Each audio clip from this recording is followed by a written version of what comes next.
Mesdames, Messieurs, merci beaucoup d'être avec nous dans ce débriefing, ce nouveau débriefing. Débriefing, votre émission d'opinion, émission de débat sur les antennes de B1 Télévision. B1 qui émet de Kinshasa, la capitale. Mais aujourd'hui, c'est un débriefing délocalisé. Une émission qui se déroule à Lubumbashi, en fait, dans le studio de HK6 Télévision. Grand merci à eux de nous avoir gracieusement offert leur plateau. Une émission qui se déroule dans le Haut-Katanga au lendemain de l'élection des gouverneurs serait consacrée tout naturellement aux attentes des populations qui espèrent des changements. Et un débriefing à Lubumbashi se fera avec des acteurs locaux sur ce plateau. D'abord, Jeff Ndia, il est de la société civile, du cadre des concertations de la société civile du Haut-Katanga. Monsieur Ndia, bonsoir. Bonsoir, madame. Il est le porte-voix des populations sur ce plateau. On le voudra comme ça et vous le comprendrez dans un moment. Face à lui, un politique et un professeur. Christian Kunda est professeur à temps plein, dit-il, à l'université de Lubumbashi, secrétaire général administratif de l'ISP Lubumbashi. Monsieur Kunda, bonsoir. Bonsoir. Claudel Chikamba, avocat de formation, est également avec nous. Il est membre du PPRD. Le PPRD, c'est le Parti du peuple pour la reconstruction et la démocratie. Monsieur Chikamba, bonsoir. Bonsoir madame et merci. La majorité des provinces ont des nouveaux gouverneurs depuis une semaine environ. Ils entrent en fonction à la fin du mois ou au début mai. Ils ont le défi de sortir les populations du stade de survie, de construire des infrastructures pour une meilleure vie. Parmi les gouverneurs élus, il y a par exemple Jean Maouija du Kasaï oriental, et c'est tout à fait par hasard que je commence par le Kasaï oriental, croyez-moi.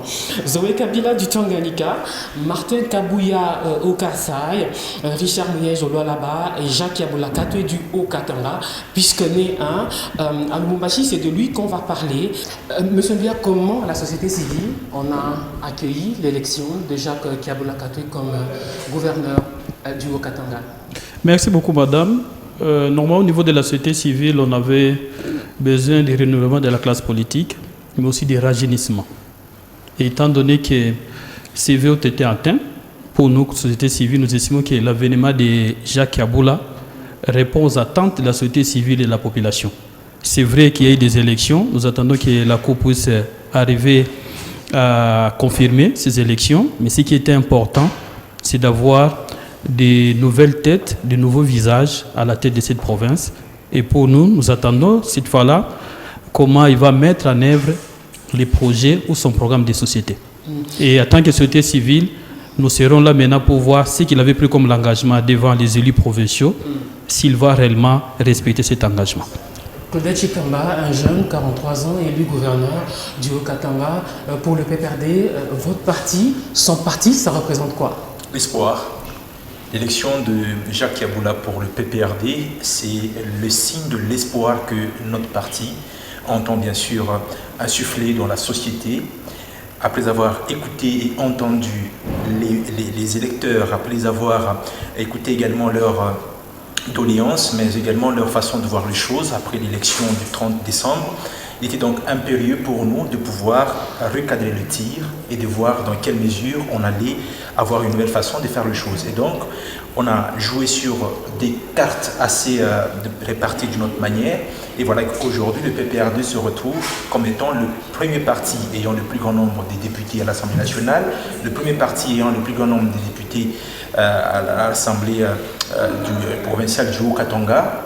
Et on a confirmé cela avec bien sûr le consensus qui a été partagé avec les autres forces politiques à l'Assemblée provinciale du Haut-Katanga dans un esprit de confraternité, mais dans un esprit de camaraderie à faire élire Jacques Yaboula. Et donc l'espoir qu'il suscite aujourd'hui va pouvoir continuer et même sur des thèmes un peu plus changeants qui sont dans son programme de société. Professeur Kunda, un jeune qui arrive, est-ce que ça ne frustre pas la vieille garde, les vieux loups? Je ne pense pas. Je crois que dans l'histoire de ce pays, c'est plutôt les jeunes qui ont eu à le diriger. Parce que quand vous pensez à Lumumba, rassurez-vous, hein, tout ce qu'il a fait jusqu'à sa mort, vous n'avez que 36 ans. Kasavubu, Mobutu, c'était la jeunesse. Et puis à un moment donné, ça s'est arrêté. C'est pourquoi je salue l'avènement de Jacques Kiaboula. C'est le retour à la jeunesse. Mais ici, attention, il s'agit d'une jeunesse tout à fait consciente, étant donné que, je voudrais tirer ici le drap de mon côté, c'est un doctorant, c'est un enseignant d'université comme moi, et donc il a une autre façon de voir les choses, si pas universitaire. Pendant longtemps, j'ai entendu des jeunes, et notamment celui qui est à ma droite, j'ai lu ses publications qui voulaient qu'on renouvelle la classe politique. Je parle de Maître Claudel, renouveler la classe politique, de nouveaux visages. Maître Mbi l'a dit, c'est fait. Je crois que les jeunes doivent lui apporter un soutien, un soutien total pour que ce soit un mandat réussi. Je crois que ça fait plusieurs décennies qu'on a eu un jeune gouverneur. C'est vrai que celui-là était moins jeune que Jacques. C'est Takizala qui est passé gouverneur du Katanga, qui était en même temps à l'époque président de Mazembe. Et puis on a eu une autre génération qui a apporté dans la mesure du possible celle qu'elle pouvait. Maintenant, c'est la génération Jacques Kiaboula, à 43 ans, passé gouverneur d'une grande province importante comme celle-ci. Je crois que c'est une chose à louer, et c'est un gouverneur qui suscite beaucoup d'espoir à matérialiser maintenant. Alors, les élections en République démocratique du Congo, c'est d'abord une affaire de contestation, et comme il fallait s'y attendre, il y a un recours en annulation, c'est même pas en contestation, c'est ça? Contestation électorale, bien sûr. Oui, contestation.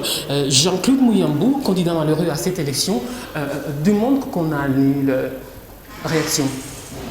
Oui, bon, ça fait partie des droits reconnus à tout acteur politique, mais à tout citoyen congolais, droits civils et politiques.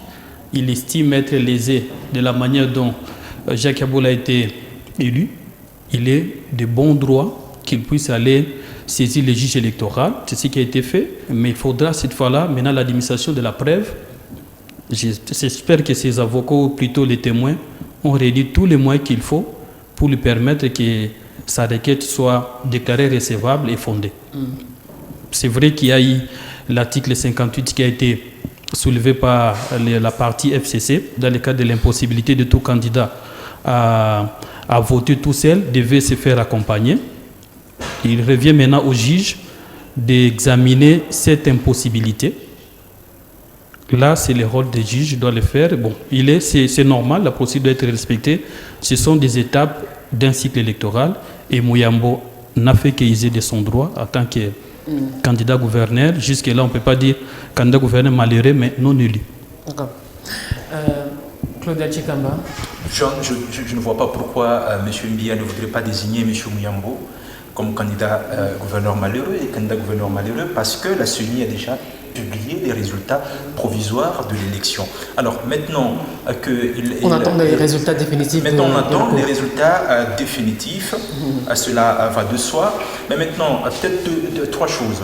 La première des choses, c'est que l'élection peut se dérouler, mais la loi électorale, elle est très claire. Il faut qu'il y ait une influence déterminante de ce qu'on appelle des irrégularités.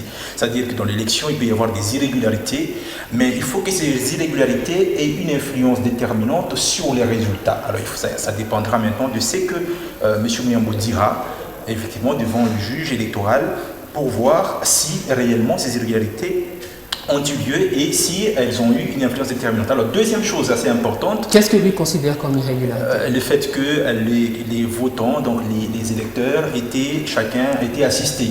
Alors, il considère que cela 32 sur 30 était une irrégularité. Et pourtant, la loi, l'article 58, permet que cela se fasse, parce que la loi électorale permet qu'il y ait un vote assisté. Et donc, si un électeur présume qu'il est dans un état de ne pas pouvoir faire seul son vote, il peut être accompagné. Alors, maintenant, il appartiendra bien entendu au juge de voir, est-ce que le fait que l'autre ait accompagné l'autre, est-ce que c'est une irrégularité qui a une influence déterminante sur la qualité du vote?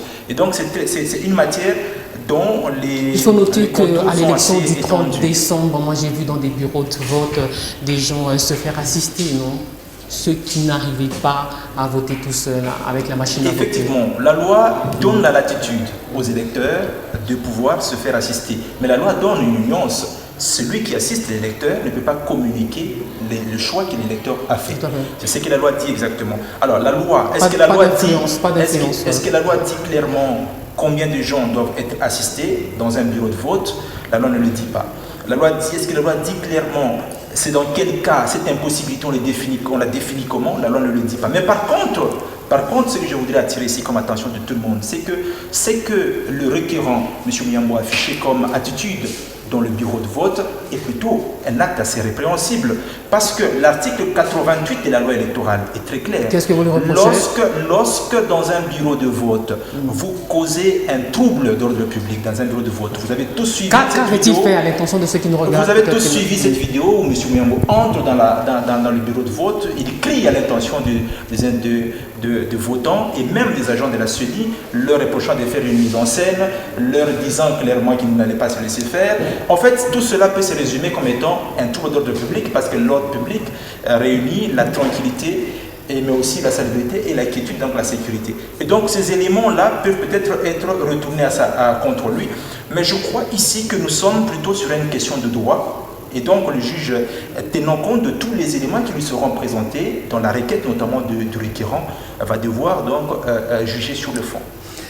Mais le dossier est vide. Professeur Kounda, dans l'opinion, certains sont surpris de voir que la contestation porte justement sur la procédure, plutôt par exemple que sur les soupçons de corruption et de manipulation, comme ce fut le cas par rapport à l'élection des sénateurs. Ça vous surprend également? Ça ne me surprend pas, mais par rapport aux élections des sénateurs, je voudrais dire ici que je salue le sérieux des députés. Étant donné que je constate que, il faudra le dire ici, ce n'est pas caché, l'UDPS avait un candidat avec 4 députés à l'Assemblée provinciale et le candidat UDPS a eu 4 voix. C'est normal. Donc les députés UDPS ont fonctionné en respectant le mot d'ordre donné par l'UDPS. C'est une très très bonne chose. Et donc ces députés UDPS là sont à respecter. La même chose, tous les 4 ont donné leur voix à leur candidat. Je prends le cas du candidat de la Mouka.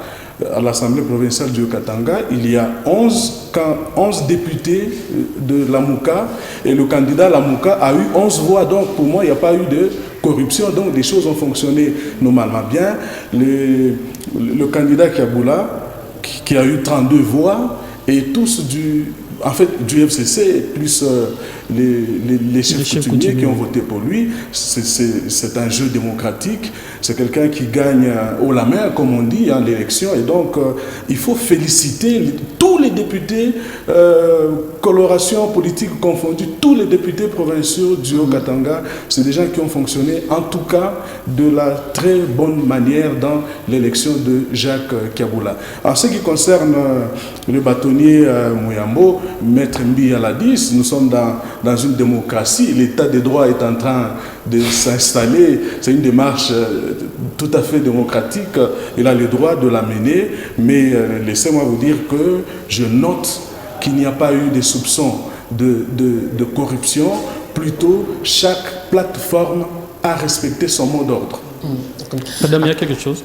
Ok, donc on passe à autre chose. Ce qui est vrai, en tant que société civile, tout ce que nous plaidons, c'est la moralisation de la classe politique.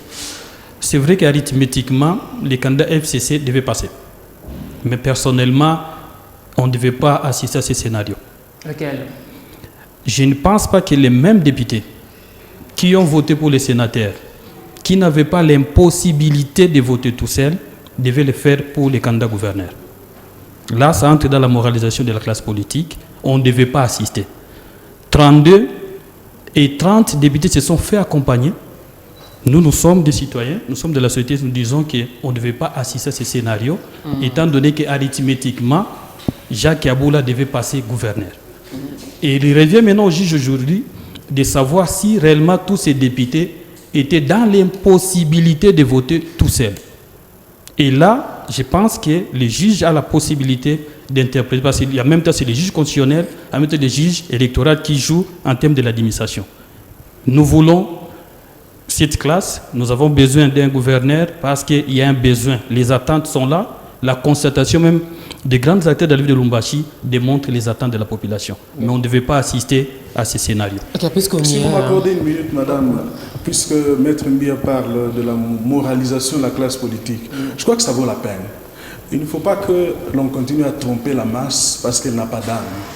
Quand vous avez 4 députés sur 48 voix, comment espérez-vous sortir un gouverneur? Moi, j'ai vu, je ne donnerai pas ici le nom d'un parti politique, j'ai vu des jeunes gens venir au lieu du vote, tabasser d'autres jeunes, créer la panique dans la ville, parce qu'il fallait à tout prix que le gouverneur sorte de leur parti pendant qu'ils n'avaient que 4 voix sur 48. Il faut désormais que la moralité, sur le plan éthique et même philosophie morale, il faut que les gens apprennent à dire la vérité, il faut que les gens apprennent à préparer les masses. Attention, où nous allons, voici les possibilités qui se présentent à nous. Nous passons ou nous ne passons pas. Et d'ailleurs, par contre, si celui qui n'avait que 4 députés passait, il y aurait eu beaucoup de problèmes à ce moment-là, soupçons de corruption. Et donc, quand vous allez à des élections comme celle-là, il faut avoir l'amabilité quand même de préparer les bases. On a compris, une éducation civique s'impose. Monsieur Mbia, je commence par vous. On va à présent aborder les questions des populations. Qu'est-ce que les gens ici attendent de ce nouveau gouverneur? Qu'est-ce qu'il devrait faire que les autres n'ont pas fait pour répondre aux desiderata de ses administrés? Vous auriez envie de lui dire quoi pour que le Haut-Katanga se porte mieux?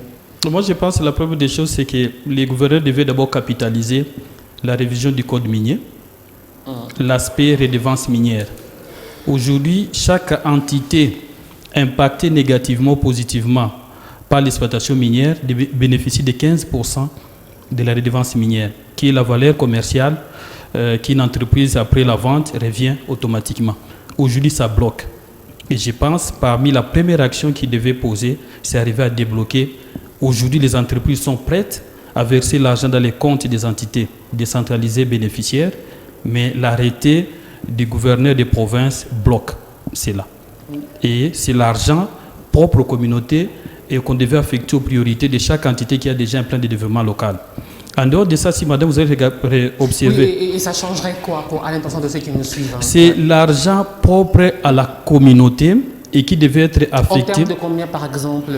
C'est que chaque fois qu'une entreprise vend sa production, ça peut être mensuel, elle doit retirer, il y a les 100% qu'on retire, 50% au niveau, ça reste au niveau national, 25% à la province et les 15% à l'entité impactée, là où l'entreprise exploite son exploitation. J'estime aujourd'hui, nous avons mené des démarches pour des projets d'intérêt communautaire, parce que cet argent sera affecté réellement aux priorités. Les écoles, s'il y a des ponts, il y a pommes d'électricité, voilà. Chaque entité impactée, nous avons accompagné ces entités à se doter des plans de développement local. Et qu'aujourd'hui, avec les... Est-ce qu'on peut donner un exemple concret? Je donne l'exemple de la commune de la Rouachi. Aujourd'hui, c'est l'entreprise Rouachi Mining, au regard de l'impact, peut directement verser l'argent dans les comptes de l'entité, pas les comptes du bourgmestre. Et comme il y a déjà un plan de développement local qui identifie les priorités pour cette commune, d'office cet argent peut être versé pour la réalisation de ces projets. Et qu'aujourd'hui, ça fait déjà 9 mois, nous avons vérifié auprès des entités ou des entreprises qui sont déjà prêtes. Nous sommes allés au niveau de la division des mines. On attend seulement la note de débit déjà prête. Mais l'arrêté du gouverneur qui bloque tout. Et moi, je pense que ça fait pas de... Parce que c'est de l'argent. Et le gouvernement n'aura pas assez de difficultés parce qu'il y aura déjà des fonds affectés, en dehors aussi des fonds que nous appelons dans les cahiers des charges qui sera élaboré entre entreprises et la communauté. Okay, là, c'est déjà une des priorités. Okay. Mais aussi, aujourd'hui, il faut revoir toutes nos routes, madame. Voulez-vous qu'il réponde? Parce que c'est ce qu'on s'était dit au début de l'émission. D'accord. Vous vous posez les problèmes et il tente de répondre. Est-ce que vous le comprenez quand il dit qu'il faut... que le code minier soit appliqué pour que les communautés locales aient accès à des infrastructures et que leur vie soit améliorée. Merci madame. J'adhère bien sûr au point de vue de M. Mbia sur la question parce que effectivement avec le nouveau code minier, c'est que M. Mbia évoque non seulement qu'il y a la question de la redevance minière, qui sera notamment versée directement à la communauté bénéficiaire, mais aussi la question du cahier des charges. Parce que dans l'ancien code minier, en fait, les entreprises minières ne pensaient pas que le cahier des charges était une exigence. Aujourd'hui, avec les différentes prérogatives qui sont données maintenant au gouverneur de province et avec le caractère pragmatique de M. Jacques Yabula, qui a su démontrer durant tout son parcours que partout où il passe, il imprime sa marque. Et donc aujourd'hui, M. Jacques Yabula, l'honorable Jacques Yabula Katoué, va se saisir justement de toutes ces prérogatives qui lui sont données par la loi minière. Notamment, la première prérogative, c'est de mettre les communautés locales avec l'entreprise qui va exploiter pour pouvoir voir quelles sont les priorités, notamment en rapport avec l'étude d'impact environnemental. Mais dans l'ancien temps, c'est que les réalisations sociales, c'est que les différentes choses étaient recommandées dans la loi, mais les entreprises minières n'en faisaient pas une priorité parce que ce n'était pas établi avec un cahier de charges discuté au préalable avec les communautés. Oui. Et ce que M. Jeff Mbia vient de le dire, ça rentre également dans les priorités de Jacques Yabula Katoué, qui par ailleurs a été élu dans une zone minière, foncièrement minière, c'est la ville de Likassi, où il a été élu député national et député provincial. Il a été élu pourquoi? Parce qu'il a donné des points de vue tout à fait concordants avec les besoins de la population, c'est-à-dire défendre la population de Likassi en rapport avec les retombées de l'exploitation minière sur place à Likassi. Et donc, je suis tout à fait d'accord avec lui et j'ajoute cet aspect assez important par rapport à faire évoluer les choses. Un autre aspect assez important, la redevance minière. La question est suffisamment maîtrisée par le gouverneur élu. Pourquoi? Parce qu'il était ministre des Finances et donc il connaît suffisamment la question, mais ça bloque au niveau de Kinshasa qui ne parvenait pas à libérer les mécanismes pouvant faire en sorte que les communautés bénéficient de l'argent. Professeur Konda, il y a de l'espoir ou il faut désespérer? Il y a de l'espoir, mais moi je vois d'autres points comme priorité. Pour moi, après l'investiture, la première semaine, il faut que la question de l'insécurité soit gérée. Oui, on va l'aborder. C'est lui qui pose les problèmes, mais puis vous y répondez. Parce que je ne voudrais pas qu'on parle déjà des sociétés minières, parce que pour moi, il y a trois choses d'abord sur lesquelles la population du Haut-Katanga attend Jacques Yabula. Il s'agit de la sécurité d'abord. Il y a des choses que nous n'avons pas vécues. Nous sommes nés, nous, dans cette ville, nos parents, la même chose. De la manière que nous vivons l'insécurité, on n'avait jamais vu.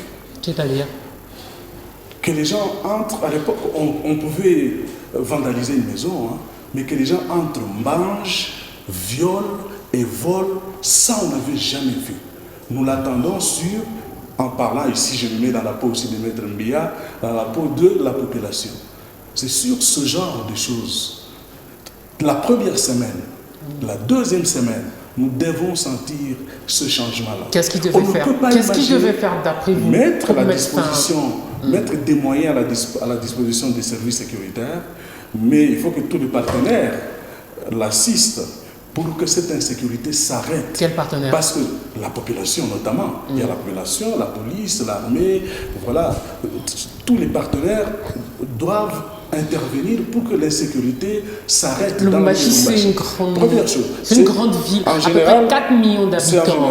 4 millions d'habitants. Dans le Haut-Katanga, mais Lubumbashi d'abord. Et Lubumbashi ne dispose que de 4-5 pick-up de la police. J'ai suivi le gouverneur lors de sa campagne. Il a promis dès la première semaine de mettre à la disposition de la police 15 jeeps. C'est déjà une bonne chose. C'est une promesse. Pour 4 millions d'habitants. Maintenant, il faut passer à l'acte. Nous l'attendons la première et la deuxième semaine. Il doit le faire. Deuxième chose, je passe très rapidement, c'est ce qu'Hollande a appelé en France la capacité du vivre ensemble. Dans le Haut-Katanga, il y a eu des frictions, il y a eu des conflits tribaux. D'abord, les deux grandes communautés originaires du Haut-Katanga. Jacques Yabula doit les rassurer. Lesquels? C'est pas tout le monde qui connaît lesquels. Il y a Saint-Pierre, dont il est membre, il y a Luanzo, dont il est membre, parce qu'il est 50%, 50%. C'est de qui, les Sanga et les... Sanga, les Sanga, c'est des Sanga. D'accord. Luanzo, l'Amikuba, les Bemba, c'est des Bemba, mais dans les Saint-Pierre, il y a aussi les Zela et les Kaoundé. Donc, quand vous entendez parler, la cohabitation est difficile entre les deux communautés. Non, il y a eu des soucis. Mais je crois qu'il doit rassurer les deux communautés. D'abord, la capacité de vivre ensemble, mais aussi tous ceux qui vivent dans la province, ceux qui sont nés ici, qui ne sont pas, entre guillemets, originaires de la province, ceux qui sont venus, malgré nos différences, il doit nous mettre ensemble, nous devons nous accepter pour vivre ensemble. La capacité de vivre ensemble, c'est ça qui occasionne le développement de toutes les nations qui l'ont accepté, notamment l'Afrique du Sud. Vous suggérez quoi, une commission de réconciliation, je ne sais pas moi, un dialogue entre les communautés Je suis sûr qu'en tant que gouverneur, il a le temps d'aller vers toutes les communautés existantes plutôt dans la province, en commençant par les deux communautés sœurs, mais toutes les autres aussi, pour que les gens se sentent en sécurité. Troisième chose, davantage de cohésion. La cohésion provinciale. Troisième chose, et je vais chuter par là, c'est, comme on dit, le panier de la ménagère. Les gens s'attendent à un changement. Attendez, vous n'allez pas faire toute l'émission. On ne va pas faire toute l'émission sans mettre un billet qui était là, hein, comme le porte-parole des populations. Alors, il a évoqué ce regain de criminalité, le viol des femmes, des cambriolages répétitifs. Alors, en préparant cette émission, vous avez dit que c'est depuis 2017 que ça dure. Est-ce que vous avez des statistiques? Vous m'avez dit qu'entre le mois de janvier et le mois de mars seulement, il y a eu plus de 200 femmes violées depuis ce regain quasiment hors du commun de la criminalité à Lubumbashi et dans toute la province du Katanga. Oui, madame, nous travaillons dans la gouvernance sécuritaire au niveau du Katanga, et dont je fais partie, je suis parmi les experts. C'est vrai que de 2017 à 2018, nous avons reçu plus de 1733 cas et avec plus de 200 cas assortis des viols. Mais depuis le janvier... Donc plus de 1000 cas d'insécurité de tout genre. De tout genre, oui. Okay. Mais du mois de janvier en mars 2019, nous sommes à 720 cas de vols et 226 plutôt sont assortis de viols. Oh là.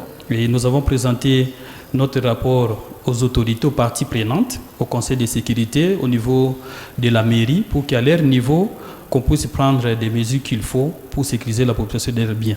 En même temps, nous avons aussi continué aussi la sensibilisation. Ok, avant d'en arriver là, il y a eu des morts, combien? Des morts, nous sommes à une soixantaine. Parce que n'oubliez pas qu'il y a des cas de personnes qu'on a brûlées. Certaines personnes sont des innocents. Ils se sont retrouvés toujours dans un mauvais endroit, au mauvais moment. Ils ont été assimilés aux présumés voleurs, malheureusement pour eux. Si nous comptons, j'ai plus de soixantaine de personnes déjà. Il y a aussi des cas de victimes de la justice populaire. Oui, j'ai dit il y a des innocents, malheureusement, qui se sont retrouvés à un mauvais endroit, au mauvais moment.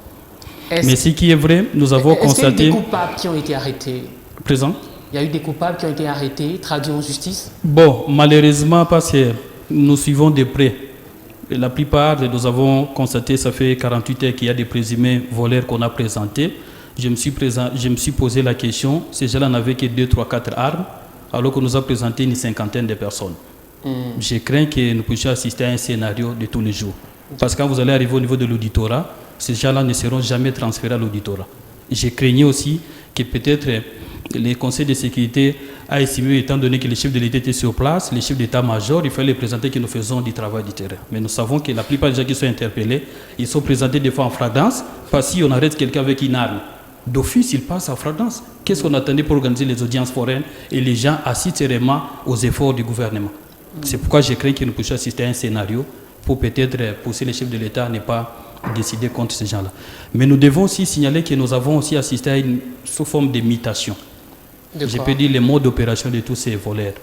Comme venait de le dire le professeur, il y avait des cas isolés de vol, mais pour le moment, on sent bien qu'il y a un nouveau mode opératoire où ces voleurs, présumés voleurs, prennent tout leur temps, pendant 4 et 5 heures, à dévaliser la maison. Une force utilise même les mêmes véhicules avec des chaînes pour forcer si la maison a des portes avec barricadées. Ils prennent même des chaînes, ils mettent sur, on appelle comment, les véhicules et on arrache la porte. Et ils prennent beaucoup de temps. Vous pouvez appeler la sécurité, mais ça prend du temps. 3 heures après, maintenant vous allez voir l'intervention de la police. Est-ce que parmi tous ces milliers de cas, il y a eu des interventions de la police? Bon, des interventions tardives.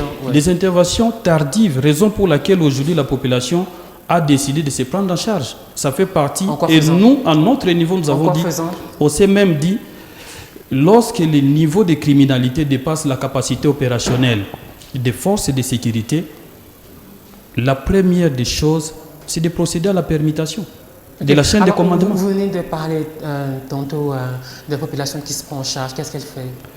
Oui, mais aujourd'hui, on les appelle les vuvuzelas. Ils ont des sifflets, il y a des trucs de vuvuzelas toute la nuit. Ils utilisent des pineux. Question de... sauf des mesures dissuasives. Mais les débordements qui ont tué maintenant les innocents. Il suffit seulement que vous quittez dans une fête, dans des heures tardives, et que vous étiez de passage à ces heures-là, à condition que vous soyez éloquent. Mais n'oubliez pas que la foule n'a pas d'âme. Et nous avons assisté aujourd'hui plus de 4 à 8 personnes tuées. Mais quand on a vérifié, ils n'avaient même pas, disons, on peut dire quoi, on appelle quoi, l'arme du crime. Ils étaient seulement assimilés, tués, des innocents. Et là, c'est le débordement. Aujourd'hui, n'oubliez pas que les Katanga connus, les forces de défense populaire, nous avons assisté des maïmas et des milices parce qu'on a perdu le contrôle. L'autorité de l'État était absente. Et nous vivons aujourd'hui le phénomène GD1, autre maïma que nous avons assisté. Et nous craignons aujourd'hui cette population qui prendra le goût de se prendre en charge, de se décharger vis-à-vis des responsables de sécurité, la police, autres qui pourraient à tout moment intervenir. Le président de la République est arrivé pendant que la population a décidé de se prendre elle-même en charge. Est-ce que les mesures qui ont été prises contre l'insécurité ont déjà commencé à porter des fruits? Bon, première chose, c'est que nous avons constaté que Jacques Kaboula est suivi d'une bénédiction extraordinaire du bon Dieu. Pourquoi? Parce qu'il est élu gouverneur de la province du Haut-Katanga et l'instant d'après, c'est le président de la République qui arrive, qui lui laisse pratiquement une batterie de mesures, n'est-ce pas, à court terme, qui devront être appliquées pour lutter contre l'insécurité. Il n'a pas encore pris ses fonctions, vous savez. Effectivement, oui. C'est encore le gouverneur Pandekapopo qui est là. Effectivement, donc ils devront être appliqués, le gouverneur Pandéné. Mais si vous regardez le calendrier, c'est d'ici déjà début mai que le gouverneur a élu devra entrer en fonction. Déjà d'ici début mai. Et donc, vous avez posé la question de savoir, est-ce que c'est déjà, ça porte des fruits? Mais effectivement, les fruits sont déjà là parce que ces jours-ci, notamment avec l'annonce qui avait été faite par l'inspecteur général des FRDC qui avait dit « Vous avez pleuré, je viens à Lubumbashi, il n'y aura plus de pleurs. » Depuis un certain temps, les Louchois dorment dans l'inquiétude. Mais ça, ce n'est pas ce qui est intéressant. Ce qui est intéressant, c'est pour combien de temps exactement? Parce que l'année passée, c'était la même chose. Le chef de l'État, l'ancien chef de l'État, Joseph Kabila, était aussi venu. Et pendant cette période-là, on avait observé une certaine accalmie. Le ministre de l'Intérieur aussi était venu. Effectivement, donc, il y avait toute une délégation multisectorielle, si on peut l'appeler comme ça. Et donc, aujourd'hui, qu'est-ce qu'il faut exactement? Ce qu'il faut exactement, c'est d'appliquer les mesures essentielles d'un homme pragmatique. Jacques Kaboula l'a dit, et il est dans ce moment, ça concorde avec ce que le Conseil supérieur de la défense a dit aussi. Premièrement, il y en a constaté qu'il y avait un manque criant de la logistique. Eh bien, on l'a dit ici, le gouverneur qui a été élu a dit que la première semaine, il mettait déjà 15 jeeps. Alors, la semaine qui va suivre, s'il met encore 15 jeeps, la troisième semaine, ça sera 45 jeeps en 3 semaines, tout simplement.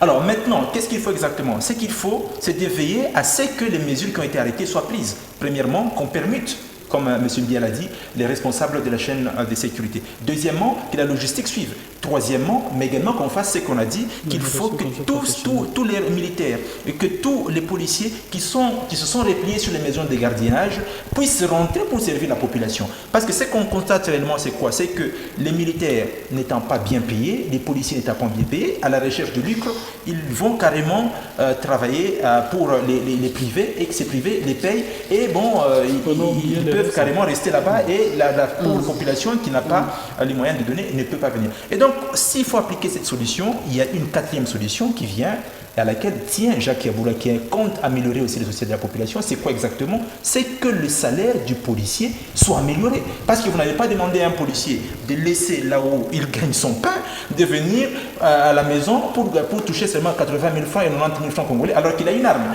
Donc, la solution réelle à court terme, c'est d'appliquer d'abord toutes les mesures qui ont été prises par le Conseil supérieur de la défense. Alors, les solutions à moyen terme. Les solutions à moyen terme, c'est quoi exactement? C'est aussi améliorer les conditions de vie d'abord des policiers. Ils vivent où exactement, les militaires? Ils vivent de quoi exactement? Mais ce n'est pas de la compétence du gouverneur.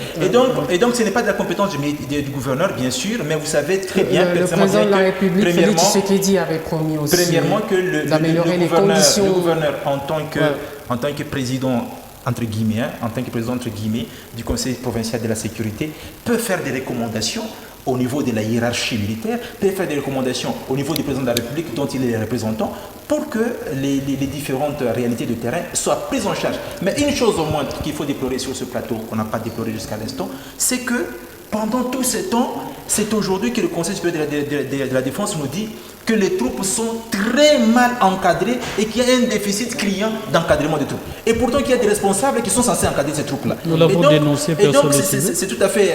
C'est quand même déplorable. La société civile me dit... Nous l'avons dénoncé, il y a plusieurs rapports. Il y a beaucoup d'officiers affairistes, professeur Kunda. En fait, il y a beaucoup de défis. Plutôt affairistes que... Il y a beaucoup de défis à relever et rassurez-vous, en tant qu'humain, ne vous attendez pas à ce que Jacques apporte des solutions à tous ces problèmes, la solution miracle en une semaine. Sur la question sécuritaire, j'insiste, c'est une question de sécurité nationale. Il faut que l'État prenne les policiers et les militaires en charge normalement bien. Maître Claudel venait de le dire. Il ne faut pas, quand vous faites une promesse en disant on va améliorer les salaires, et puis quand ça vient, c'est plus 20 000 francs. Les policiers, les militaires vont vouloir continuer à les garder un privé qui lui donne 100, 200 dollars par mois. Oui, ils ont eu des augmentations de 20 000 francs. Oui, mais voilà, je le dis parce que je l'ai appris. Ils ont bénéficié d'une augmentation de 20 000 francs. Oui, mais madame, mais tous les volets ne sont pas les hommes de troupes. Là, il faut retenir. Voilà. Ce n'est pas avec 20 000 francs que vous allez améliorer les conditions de vie. Mais je me continue quand même à me poser une question sur une des mesures prises par le Conseil de sécurité. Retirer les policiers et les militaires des résidences privées. Je me dis, est-ce que ça ne va pas amplifier, c'est des questions que je me pose librement, est-ce que ça ne va pas amplifier l'insécurité? Il y a des quartiers où il n'y a pas insécurité parce qu'on sait qu'il y a dans ces quartiers-là des militaires, des policiers. Et que font les sociétés de gardiennage? Oui, les sociétés de gardiennage ne sont pas armées. Quand les voleurs arrivent, sur le plan, Maître Mbia va le comprendre, sur le plan criminologique, les voleurs ont une longueur d'avance. Quand ils arrivent, quand ils s'amènent chez vous et qu'ils savent que vos gardes ne sont pas armés, eux ils s'arment. Alors on va essayer de répondre à cette question. Je voudrais quand même terminer par ceci. Moi je fais confiance quand même à Jacques qui arrive avec toute cette jeunesse, toute cette énergie. Il faut que le gouvernement central l'aide notamment à gérer cette question qui n'est pas que provinciale. On va essayer de répondre à cette question. Surtout l'installation... Qui sont ces criminels? Oui. Est-ce qu'on le sait? Nous avons présenté plusieurs profilages. Je crois que le professeur Kondé était là. C'est compte tenu des éléments que nous avons essayé d'identifier auprès des victimes. C'est vrai, ils ont présenté plusieurs casquettes.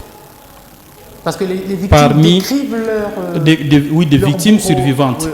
C'est vrai, il y a certains éléments de la police qui sont concernés, certains éléments des FARDC, mais aussi des civils. Là, il faut le dire. C'est vrai que le professeur essaie de parler de la question, quand j'ai parlé de la redevance minière, n'oubliez pas que l'une des causes, il y a la pauvreté. Et qu'on estimait, si chaque entité touchait ses redevances, et même Jacques Kaboula n'aura pas beaucoup de difficultés, parce qu'on aura quand même résolu en amont certains problèmes. Mais ce qui est vrai, on a dit, moi, quand j'ai écouté réellement la décision du Haut Conseil de sécurité, je me suis dit que ça fait partie des résolutions des problèmes. On procède à la permutation de la chaîne de commandement. On doit surveiller les mouvements des hommes des troupes. Parce que normalement, tous ces militaires devaient rester dans des casernes. Il y a cette suspicion. En dehors de ça, il y a la circulation illicite des armes. La campagne de désarmement n'a pris que la zone du triangle de la mort, Mitwaba, Poeto et Kasenga. La vie de Lumbashi et Likasi devait être concernée malheureusement. Il se pose comme de la volonté politique au niveau national. Et qu'aujourd'hui, mais aussi nous devons aussi appeler la population à collaborer. Parce que ceux qui volent, violent, sont peut-être des cousins proches, sont des oncles proches. Même si dans les profils-là, nous avons estimé que la personne qui peut une fois voler et violer, peut-être c'est une personne qui vit loin de sa famille. Ça peut être une personne qui vient de la prison. C'est à ce moment-là que nous présumons peut-être, il y a parmi les présumés violeurs, il y a des anciens détenus ou prisonniers. Il y a ceux qui viennent des formations, ça fait 9 mois qu'ils étaient éloignés. Il y a aussi tous ces gens qui veulent aussi. C'est vrai que nous n'avons pas voulu tribaliser, politiser les phénomènes insécurité de la ville de Lubumbashi parce qu'il y a plusieurs facteurs qui entrent en jeu. Mais il y a aussi l'architecture de la ville de Lubumbashi. C'est une ville qui s'étend, mais aucune étude n'est faite. Il y a des quartiers nouvellement lotis qu'on ne connaît même pas. On n'a jamais associé ni l'armée, ni la police, ni la SNEL, l'urbanisation. Il se pose aussi l'aspect étiologique. Quel est le profit de tous ces responsables militaires des services de sécurité que nous envoient à Lubumbashi dans d'autres provinces? Ça, c'est l'aspect étiologique. Mais aussi les conditions socio-professionnelles de tous ces militaires. Il faut aller dans des camps militaires de la police et FARDC voir comment la promiscuité est autre. Moi, je pense que ça peut partir aujourd'hui. La priorité pour les chefs de l'État devrait d'abord les secteurs de sécurité et d'autres aspects mis notre viendra. Mais pour notre gouverneur qui sera confirmé, il y a des priorités, c'est vrai, la sécurité, mais nous devons plus capitaliser et les codes miniers, mais aussi la collaboration de toutes les forces vives. La population doit collaborer et aussi respecter les principes civilo-militaires que nous sommes en train de sensibiliser avec les gens de ces casses pour restaurer l'autorité de l'État, mais la confiance entre la population et l'autorité militaire et policière. Je pense que ça continue et dans chaque commune, nous l'avons déjà commencé. Nous espérons que nous allons bénéficier de l'appui de l'autorité provinciale pour pérenniser cette sensibilisation. Merci beaucoup, il nous reste 5 minutes, chacun va conclure durant 30 secondes. Malheureusement, on n'a pas pu s'étendre sur ce dont vous avez parlé tout à l'heure, le palais de la ménagère. Les gens ont besoin de manger à leur faim, d'envoyer leurs enfants à l'école et d'aller dans de bons hôpitaux.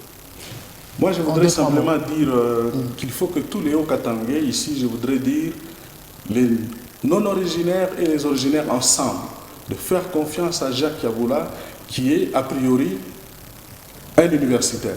Ensuite, en dehors du fait qu'il est enseignant en sciences sociales et administratives, c'est quelqu'un qui a une expérience de gestion. Il a été directeur de cabinet du tout premier gouverneur de la province du Haut-Katanga, à savoir ici l'honorable Jean-Claude Kazembe.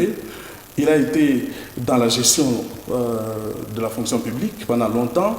Il a été lui-même ministre des Finances et de la fonction publique. Et aujourd'hui, il passe gouverneur. Et donc, il connaît, du moins sur les 2 gouverneurs précédents, les faiblesses et les forces. À lui de capitaliser tout cela et de rendre cette province viable. Et sur la question, nous devons tous lui faire confiance. Merci. Conclusion, Maître Claudel Chikamba. Merci. Ma conclusion, je peux m'adresser à la population. On regarde en droit. Il regarde Merci. Quoi cette caméra? Merci. Je crois que je voudrais plutôt dire à la population qu'il ne faut pas se laisser distraire par ceux qui ont promis de rendre la vie dure à ce jeune qui a été élu, 43 ans, mais plutôt de considérer qu'une page vient de se tourner et une autre vient de s'ouvrir. Et donc toute la population est attendue pour apporter sa contribution à ce nouveau gouverneur Jacques Yabula. C'est vrai, le programme qu'il a présenté, notamment le projet des sociétés présenté devant les députés provinciaux, distribué même dans la salle, est largement convaincant et largement inclusif. Mais les participations des uns et des autres, notamment avec les différentes contributions, sont les plus attendues et devraient permettre à ce qu'on constate réellement que les problèmes qui ont été oubliés peuvent être abordés. Jacques Yabula ne sera pas le gouverneur du PPRD, Jacques Yabula ne sera pas le gouverneur du FCC, Jacques Yabula ne sera pas le gouverneur de l'opposition, mais Jacques Yabula sera le gouverneur de tous les Hauts-Katangais. Jeff Mbia, société civile, conclusion. Moi, je pense que c'est la mutualisation des efforts autour de celui qui sera confirmé gouverneur, mais aussi nous lui demandons d'être attentif aux préoccupations de la population, de ne pas se laisser emporter à la redevabilité de son parti politique, mais la redevabilité vis-à-vis de son engagement avec cette population. Ou sinon, nous, la société civile, nous serons là. S'il ne prend pas, ne respecte son engagement, nous avons suivi son discours, nous allons lui rappeler à chaque fois et à chaque moment. D'accord, la société civile sera là, la presse aussi, nous serons là pour lui rappeler ses engagements. Merci d'avoir suivi ce débriefing qui s'est fait depuis Lubumbashi, depuis le studio de HK6 TV, une télévision sympathique, vous l'avez remarqué, hein, ça rivalise avec B1, mon Dieu, je suis jalouse. Merci beaucoup à Djerumbi d'avoir été là, nos petits camarades du PPRD, professeur Kunda Christian de l'université de Lubumbashi et de l'ISP. Merci infiniment à tous ceux qui ont contribué à la production de cette émission, tous les caméramans de HK6 TV, les maquilleuses, Rodrigue Katoulou, le DG, tout le monde peut venir ici pour un selfie, c'est assez inhabituel. Le selfie généralement c'est avec les invités, mais là on va se permettre un petit caprice, que tout le monde vienne, Rose et sans le photographe parce que sinon on n'aura pas de photo. Que tout le monde vienne pour ce selfie. Oh, monsieur le DG, Aotakuya, Batoto ya Katanga, accent Tisana.